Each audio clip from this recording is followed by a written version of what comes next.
Hi, so here is my latest PC build. Here we have dual graphics, 1600 watt power supply.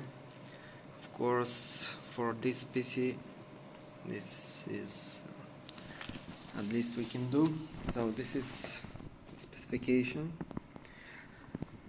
The processor, AMD Ryzen Threadripper, only 4-core, 256 GB of RAM, motherboard MCI TRX 40 Pro 10 gigs. So we used XMP profile 1. The RAM is clocked at 3.2 GHz. So now we're gonna continue with the installation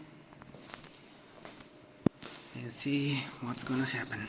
So this PC is not completed yet.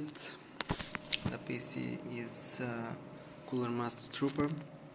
It's a little bit old, but will do the job.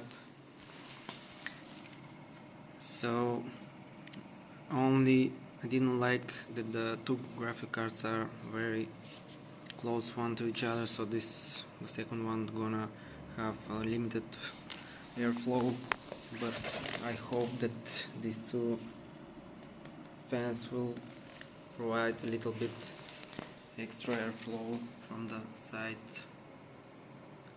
and everything is gonna be fine.